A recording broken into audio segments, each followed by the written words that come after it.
Hello, everyone. This is going to be a re-recording, but I'm going to put it in its proper place in the playlist. This should be the first video in the playlist for our Tanya class, and we're going to be getting into Shaar haYichud v'Emunah, the gate of unity and faith, and we're going to be facilitating the teaching of Chabad Hasidus. And this had to be re-recorded because the first recording didn't go so well, and I'm not a producer, not a very good one. So, but basically, this class is going to be about Chabad Hasidus for non-Jews, but it's really for everybody, as it's going to be delving into the Tanya, which is the magnum opus of the Alter Rebbe, the founder of Chabad Hasidus. My name is James Gosnell. I lived in the Jewish community in Chicago for around 10 years with my wife and children. And I learned there in the Jewish community, and I have a unique perspective because I have lived in both worlds as a non-Jew as well as someone living in the Jewish community. So I have a unique perspective. The goal of this class is to teach or facilitate what I have learned over the last 10 years. Well, more than that, actually, but just physically within the 10 years in the Chabad community from my unique perspective. And we're going to learn certain Hebrew concepts and terms, particularly in regards to non-Jews, because the Tanya was not focused on talking to non-Jews, basically on pain of death or imprisonment. The Christian kingdoms back then did not want Jews to proselytize and teach non-Jews or the churches thereof. We're going to go on a weekly journey of learning Chabad Hasidus. We're going to learn what is appropriate for beginners, particularly non-Jews. So I'll try to guide you through that. We're going this basically is a path that I've learned and continue to learn. So it's basically my weekly study that I'm inviting you to. I'll probably will be teaching a bit, but I want to be more of a facilitator in this class. I will share texts in advance so you can order them if you want, or you can just get them online. I will always share the text on screen, or at least I will try to. And what is Hasidus or Hasidut? It started in, I shouldn't say it started, but formally, I guess, it started in the 18th century. Many Western European non-observant Jews were assimilating in Europe. And there were observant Jews who were wealthy enough to afford books. So there was a schism. And that left a vacuum for poor observant Jews who couldn't afford books.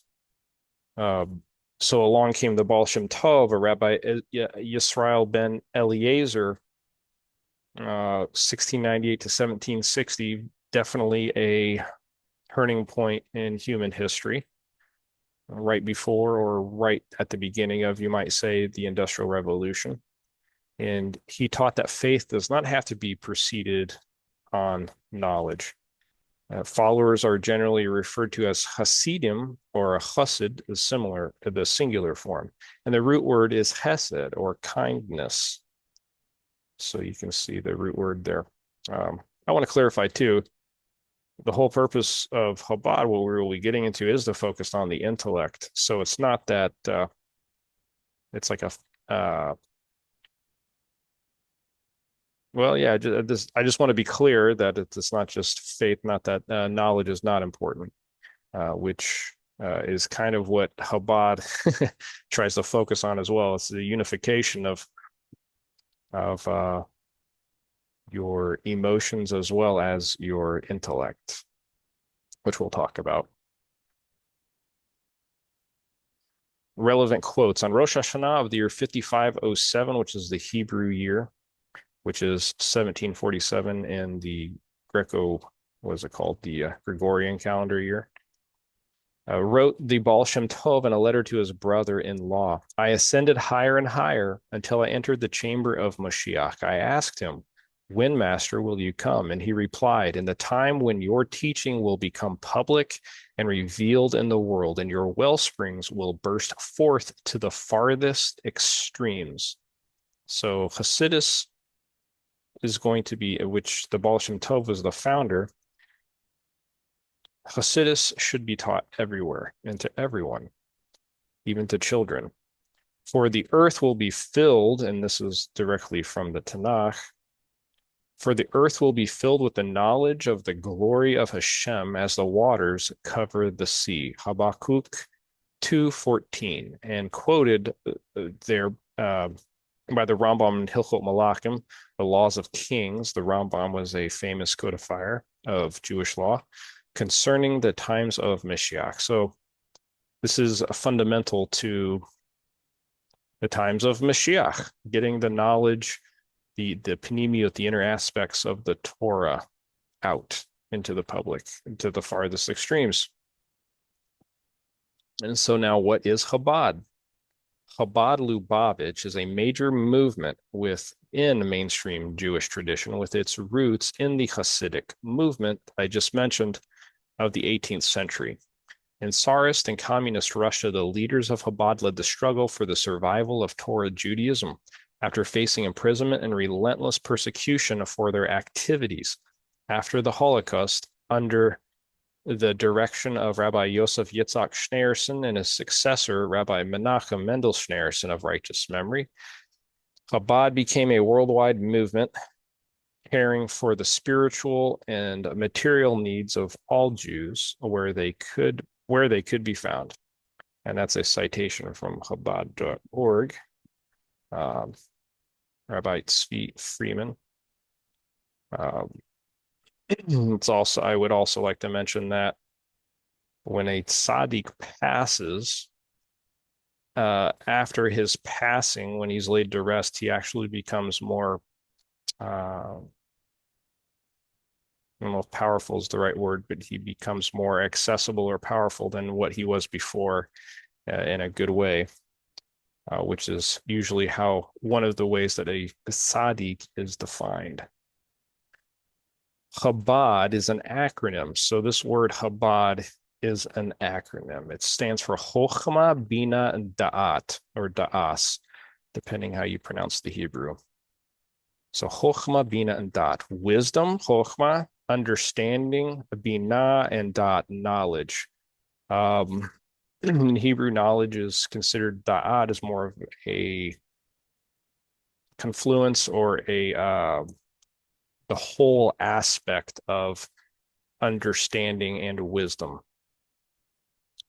The movement's system of Jewish religious philosophy, the deeper dimensions of God's Torah, teaches understanding and recognition of the Creator, the role and purpose of creation, and the importance and unique mission of each creature. This philosophy guides a person to refine and govern his or her every act and feeling through wisdom, comprehension, and knowledge. Understanding and comprehension are could go hand in hand with Bina, because it's hard to translate Hebrew sometimes, because Hebrew really is the perfect language. It's a holy language to describe. So it's just hard to translate into English. So wisdom, comprehension, and knowledge, or wisdom, understanding, and knowledge. And as you learn, you will realize why a lot of times I try to use more of the Hebrew terms rather than the English. Because the inyan, the actual function, the actual concept, it really is encapsulated in the Hebrew word perfectly. The word Lubavitch is the name of the town in White Russia, where the movement was based for more than a century. Appropriately, the word Lubavitch in Russian means the city of brotherly love. And in Latin or English, that would be like Philadelphia, I guess.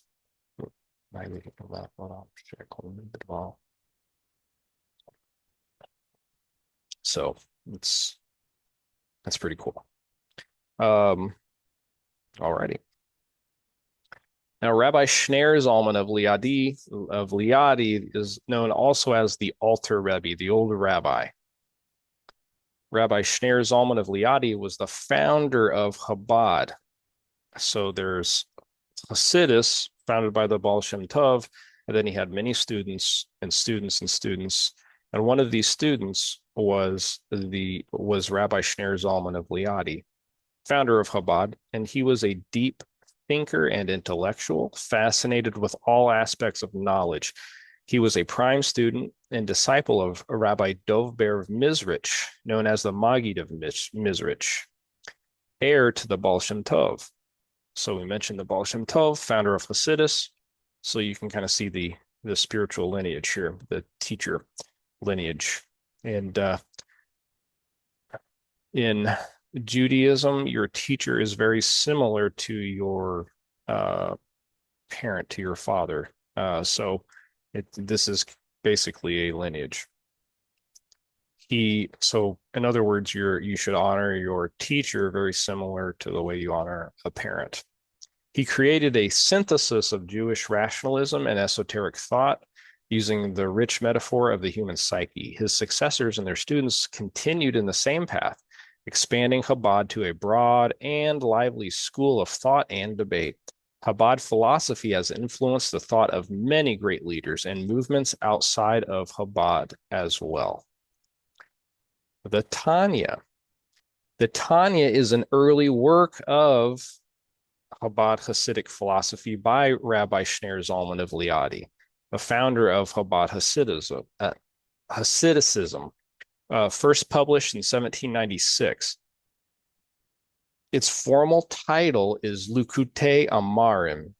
In Hebrew, Likuti or Lukute means collection of, and Amarim are statements, things that are said, but is more commonly known by its first Hebrew word, Tanya, which means it has been taught, where he refers to a baraita section in Nidah at the end of chapter 3, 30b in the Tanya. I thought it was earlier than that, but okay. Which is composed of 5 sections that define Hasidic mystical psychology and theology as a handbook for daily spiritual life and a Jewish observance. So Rabbi Shneur Zalman of Liadi, the Alter Rebbe, wrote the Tanya, and it's basically the magnum opus, and it's a foundational work of Chabad Hasidus. The Tanya is the main work of the Chabad philosophy and the Chabad approach to Hasidic mysticism as it defines its general interpretation and method. The subject, there's other branches of Hasidicism. So I'm not. Oh, it does say the Chabad approach to Hasidic mysticism. Okay, I'm sorry. I thought Wikipedia was gonna not get something right there. The subsequent extensive library of the Chabad school, authored by successive leaders, builds upon the approach of the Tanya. Chabad delivered from mainstream Hasidicism in its search for philosophical investigation and intellectual analysis of Hasidic Torah exegesis. This emphasized the mind as the route to internalizing Hasidic mystical dvikus, emotional fervor, in contrast to general Hasidicism's creative enthusiasm and faith. As a consequence, Chabad Hasidic writings are typically characterized by their systematic intellectual structure, while other texts of general Hasidic mysticism are usually more compiled or anecdotal in nature. And for me personally, this systematic intellectual structure is what I really connected with in Chabad. So if you have like an engineering mind, I would highly recommend, well, I'd recommend Chabad to anybody. But if you like a clear path along your journey, then I highly recommend reading Chabad works. Okay, now we're going to start getting into the text, and I want you to focus on the introduction, which is how to teach a child, the Hinuch Katan, and there are 2 roots or fundaments, which are fear, which is from the side of Gavur, the side of strength, and the left, and the right side, which is the side of love and chesed and kindness. And there are higher forms to this. So there's a higher unity called righteous, and then there's a lower form. The higher level unity is Yehuda Ila'a, and the lower form is Yehuda Tata'a. And so we're going to talk about those lower and upper forms as well. But let's get into it, and I will try to stop where we beginning, and the next week, which was actually a year ago. But I hope the playlist will this will be a proper production since we had so many problems in the first one. So let's get started. So basically what we're going to be doing, and you can learn this anywhere. This is a beautiful thing. So at Chabad.org, they actually have the lessons in Tanya. You have the Tanya, the text of the Tanya, but then you have lessons in Tanya, which is commentaries alongside the reading of the Tanya, and that's what we will be studying. So you can go to Chabad's website, go to Lessons in Tanya, or enter Shaar haYichud v'Emunah, the Gate of Unity and Faith, and you will be here at the introduction. And well, you'll have to click on the introduction, I guess, and you'll see all the chapters. So we are in the introduction of, oh, another thing too. We're not starting at the very beginning of the Tanya. Okay. We are going to be starting in the second part of Likutei Amarim. So a lot of people think, and I'm one of those people, believe that Shaar haYichud v'Emunah should have been first, and that it was intended to be first because it is a gate. You need to understand Hashem. You need to understand God before you really should be progressing. So it basically helps clean up any avodah zarah, any strange worship, or any poor concepts, any bad concepts that you have of God, of Hashem in your mind, which is very important. We do not want to be in avodah zarah. We don't want to be in idolatry. And we want to make sure our mind is a proper vessel, a pure vessel, as pure as you possibly can get it, so you can receive Torah, so you can start contemplating properly on Torah. And so Shaar haYichud v'Emunah. Matter of fact, let me just go through this. So you're going to go to Lessons in Tanya here. When you click on it,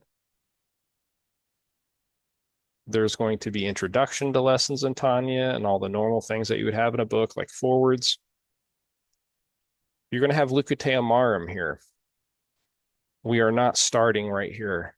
This is like in this playlist, I think it's video 14 or 15 is when we get to Likutei Amarim. Okay.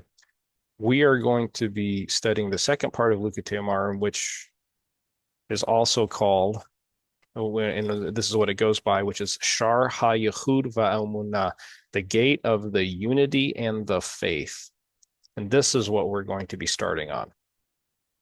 Because this is the gate. This is like a spiritual gate. I want it to physically manifest in your life so that I'm not saying you are an avodah zarah, but it will help get you to the proper place if you are still in avodah zarah, or if you just need to refresh. If this is not my first time reading it, and I still glean new things from it all the time. It's Torah. That's what Torah does.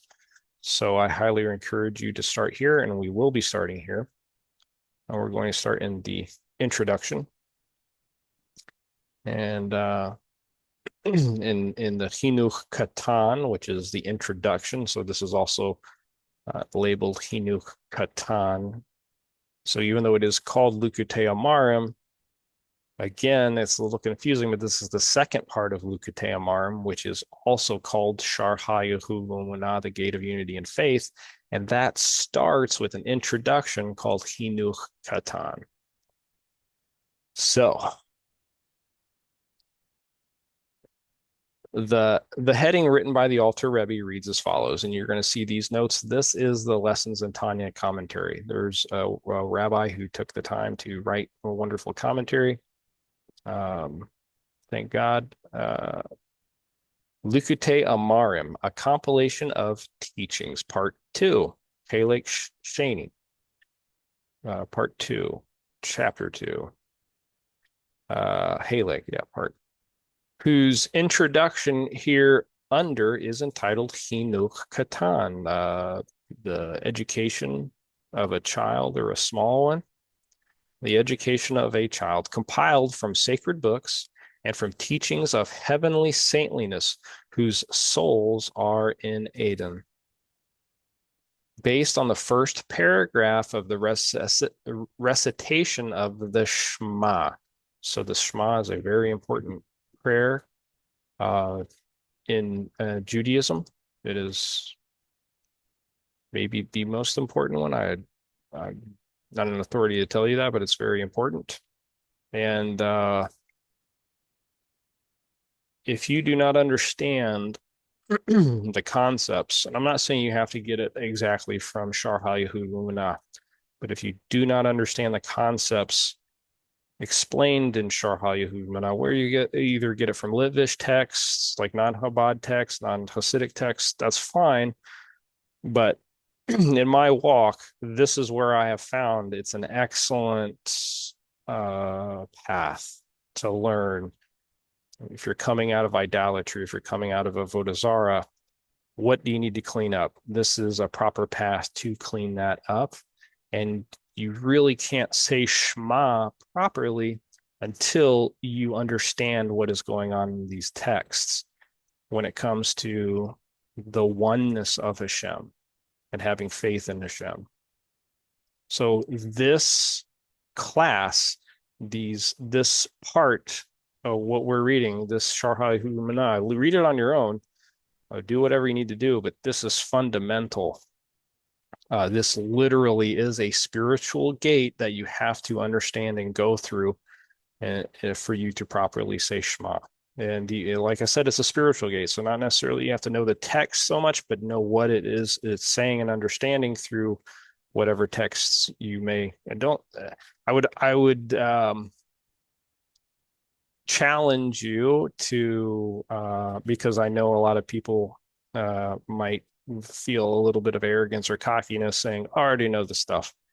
Probably you don't. If you are not Jewish, and maybe even if you are Jewish, but you probably do not understand this stuff, and you really need to, so that you can properly unify the name. And you can say Shema with proper, not bittul, but proper kavana. Well, bittul too, but I was trying to find the right word. The proper intent.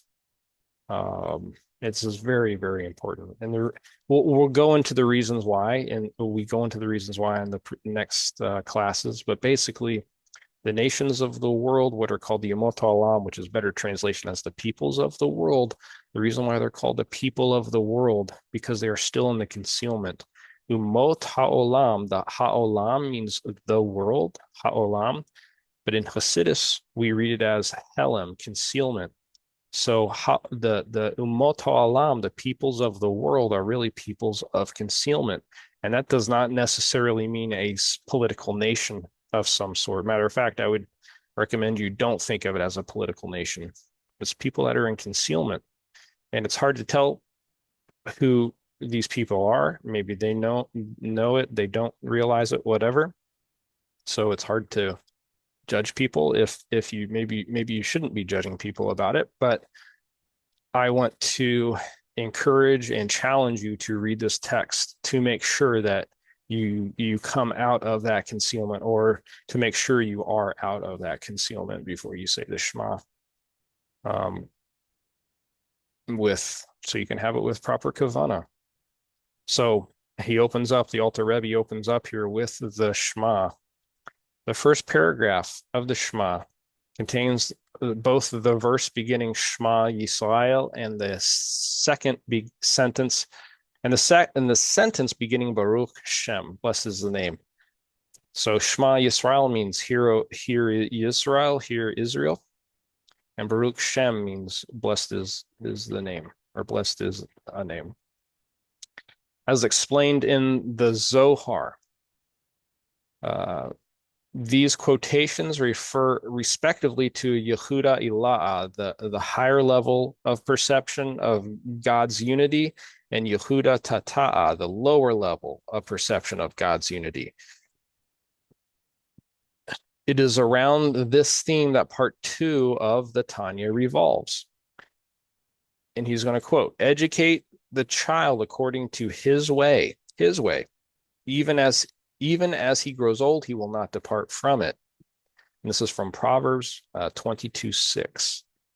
Since the verse writes according to his way, this implies that it is not the path of perfect truth, but merely a path to be followed by the child. So it implies it's a subjective path that the child takes. Hence, of what merit is it that even as he grows old, he will not depart from it? Indeed, it would seem that the very opposite should be the case. When the child matures, he should forsake his childish path in favor of the path of truth. What possible merit could there be in not departing from it? Now it is well known that the awe, literally fear, and the love of God are the roots and foundations of divine service.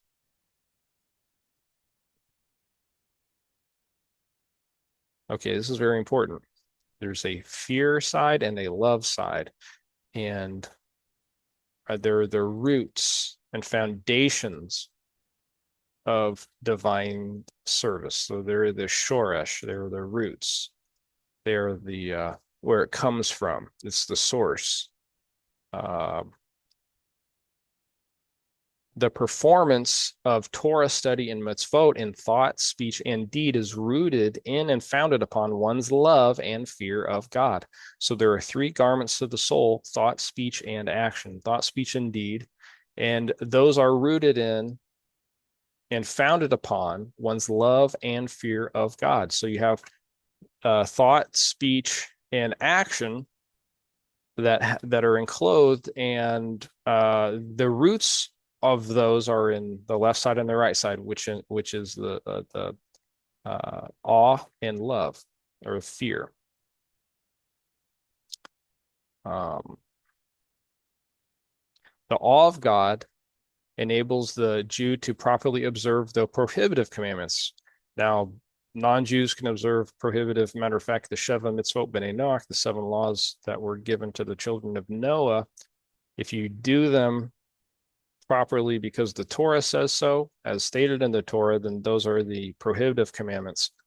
Don't steal, don't murder, and the like. These are things that non-Jews can do as well. And this is one of the reasons why we're going over this text, is because this is not just for Jews, this is also for non-Jews. I'm not saying that all non-Jews are at this level, because it takes a certain type of understanding, I believe. But nonetheless, this was never written for non-Jews. So I'm trying my best to translate. So there's the prohibitive commandments, the negative commandments, the don'ts. While the love of Hashem makes it possible for the Jew to perform the positive mitzvahs with inner feeling, as the Alter Rebbe now goes on to explain. There are positive mitzvahs that non-Jews can do, even though they might not consider themselves commanded. Mitzvah ve'oseh, commanded and does. But for instance, you can honor your parents, you can give tzedakah, you can help people out of a pit, you can help people from not falling into a pit, returning lost items, being kind to one another. Those are good places, good mitzvot to start for non-Jews, as long as, well, as for anybody really. But if you want to do them properly according to Torah, then text is an excellent place to start, because it gets you into understanding Hashem so that you don't commit avodah zarah, which I would recommend would be your first mitzvah commandment that you want to learn, is don't commit avodah zarah. Don't do strange worship. Don't do idolatry. It would be a vulgar translation, but it's better translation is don't commit strange worship, avodah zarah. Awe is the root and fundament of what constrains one to refrain from evil, ensuring that one will not transgress the prohibitive commandments. And the love of God is the root and fundament of what motivates one to do good and to observe all the positive commandments of the Torah and the sages, as will be explained in their proper place. So it's a lengthy text. It's a lengthy work. So God willing, we'll get there. As will be explained in its proper place, refers to chapters 4 and 41 in the first part of the Tanya. Remember, we're in the kind of like the second part right now. This reference, as the Rebbe points out, corroborates the tradition handed down by Hasidim that the Alter Rebbe originally intended the reverse to reverse the current order, which the second part of the Tanya appeared first as part 1, and the 53 chapters of the first part becoming part 2. That's what I've been talking about. So there's a tradition, which is what, and I would recommend you do that. I think there's a reason why it's not implemented that way, but I don't know, so I don't really want to. But anyways, the commandment of educating a child includes also training in the performance of positive precepts, as is stated in the Orach Chaim, section 343. The Orach Chaim is a codification of Jewish law for today, outside of the land and without the temple, in the Gaulis, in the diaspora, the dispersion. Since a child is to be educated to observe both prohibitive and positive commandments, it follows that his love of God, as the root and fundament of all positive commandments, must be such that it serves as the springboard for all the positive commandments that are performed as a result of education. We must therefore say that there exists an inferior and transient degree of love that serves as the root and foundation for those mitzvot that are performed as a result of education. A degree of love distinct from the superior level that motivates an adult. Nevertheless, as shall soon be explained, this lower level of love too, a love which is according to the child's way, possesses certain permanent qualities that make it desirable that even as he grows old, he will not depart from it, and indeed should not depart from it. Concerning the love of God, it is written at the end of the portion of Ikiv, which I command you to do, to love God. So it is a commandment to love God. A lot of times I think people would think that you just love God, which is fine, but it is literally a commandment. So it sounds counterintuitive. It is necessary to understand how an expression of doing can be applied to love. That's also a good point, which is an emotion in the heart. So you're commanded to do an action which is considered an action of love, or just an action to love, which you would think it's an emotion in our society. It's necessary to understand how an expression of doing can be applied to love, which is an emotion in the heart. The Alter Rebbe now proceeds to resolve this seeming anomaly. First, however, he describes the superior degree of love that cannot be created. One can merely provide the conditions for its revelation. As to the above anomaly, he now explains that there exists a manner of love that is indeed created by meditating upon those concepts that arouse it. An active verb such as doing suits this manner of love since it is experienced as a result of one's own doing. The explanation, however, is that there are two kinds of love of God. One is the natural yearning love of the soul to its creator. So a child wants to know their father, for instance. Since this love is intrinsic to the soul, which is truly a part of God above, this love need not, and indeed not, be created at all. It merely needs to be revealed. But how can such a passionate yearning become revealed in one's corporal, fleshly heart? When the rational soul prevails over the grossness of the body and subdues and subjugates it. Here, the divinely appointed task of the godly soul comes to the fore to rectify the animal soul and refine the body by means of the rational soul's comprehension of godliness. For the godly soul's intellect and comprehension are too lofty to affect the body. The rational soul, however, embodies man's natural quality of intellect, and as such is clothed to the physical body. The rational soul, this upper intellectual soul, comprehends godliness in such a manner that he is able to cause form to master matter, to overmaster the body and harness its corporeality when it actually does so. Then the soul will flare and blaze with a flame that ascends of its own accord. So it's not just some kind of emotional spark, but you are actually inducing it by focusing on it with your intellect. It will be a flame, not with a love created through contemplation, but with a natural love, whose revelation was barred by the grossness of the body. Now, with the mastery and refinement of the body, the soul's innate love for God can at last be revealed.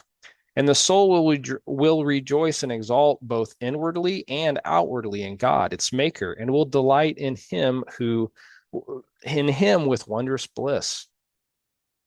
In this instance, the delight is part of the love and the divine service itself, rather than a reward for the divine service, as is sometimes the case.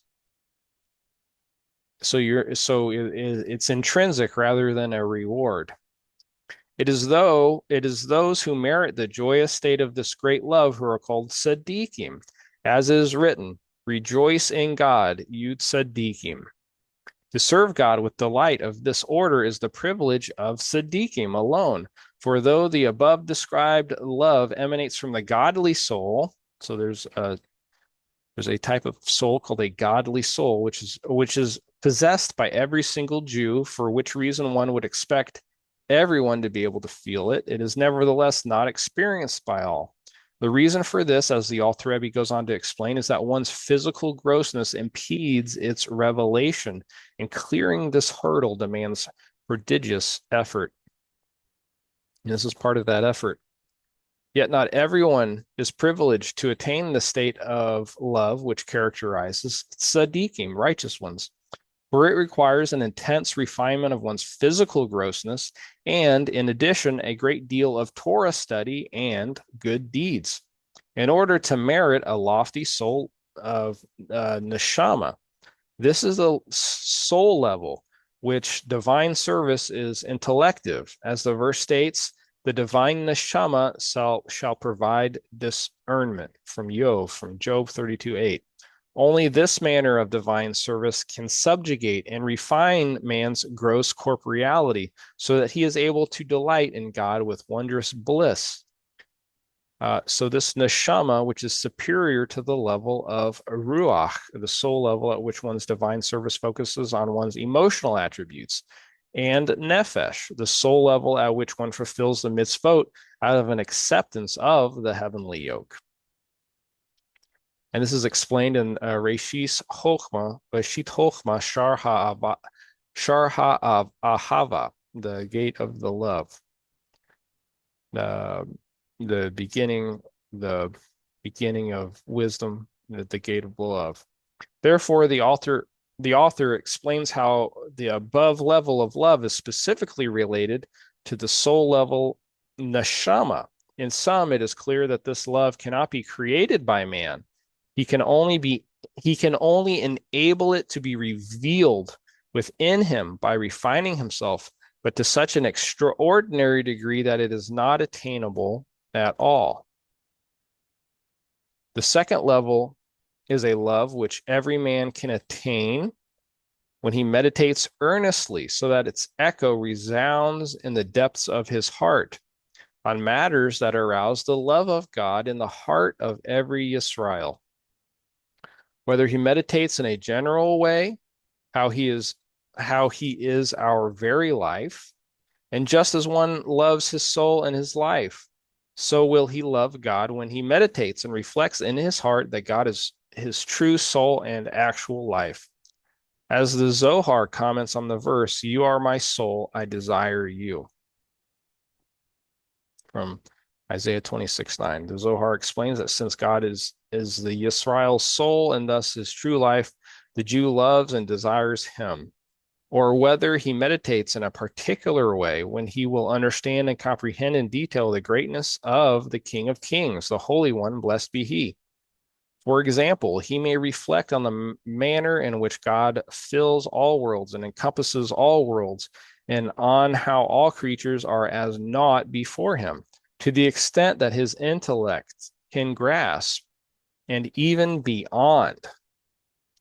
These two phrases refer respectively to concepts that are within the reach of positive knowledge and to truths that lie beyond it and are perceptible only through negative knowledge. I.e., though one may not understand such a thing itself, he may understand how it is not subject to the restrictions of a lesser order. I think that's like logical deduction there. In terms of comprehending godliness, this means to say that one will at least understand that those levels of godliness that are beyond the range of his intellect are not subject to the limitations inherent within created and emanated worlds and beings. In other words, this negative knowledge, in the Alter Rebbe's words, even beyond, is also considered to be a quasi-state of comprehension. So it's kind of like atheism. There's no such thing as atheism because you don't know everything about the world. So there's only faithful atheists, right? Even an atheist has faith, um, uh, because they don't have knowledge of the world. So how can they then say that God does not exist or some such? Because they have not scoured all of existence. So even an atheist has faith. Then following his meditation in a particular way, he will contemplate God's great and wondrous love to us, a love that led him to descend even to Egypt, the obscenity of the earth, to bring our souls out of the iron crucible into which the Jewish people had then descended, which is the Sitra Achra, the other side.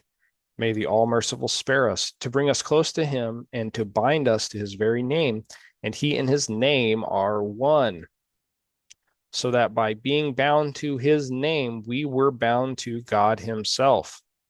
That is to say, he elevated us from the nadir of degradation and defilement to the acme, the pinnacle of holiness, into his infinite and boundless greatness. When one has meditated in detail upon God's greatness and his tremendous love for the Jewish people, then as in water, face reflects face, so does the heart of man to man. Just as one person's love for another awakens a loving response in the other's heart, so too our contemplation of the ways in which God has manifested his love towards us will inspire within us a love for him. So when the heart speaks, hearts listen.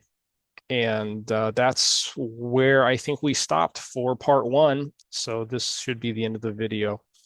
I look forward to seeing you guys in more videos, either join our live class, but keep on continuing, even if it's on your own. If you don't need me to help you, that's fine.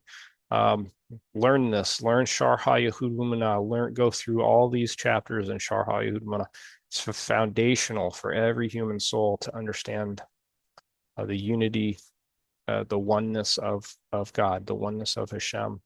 So thank you for joining me, Baruch Hashem, and God willing, I'll see you. Take care.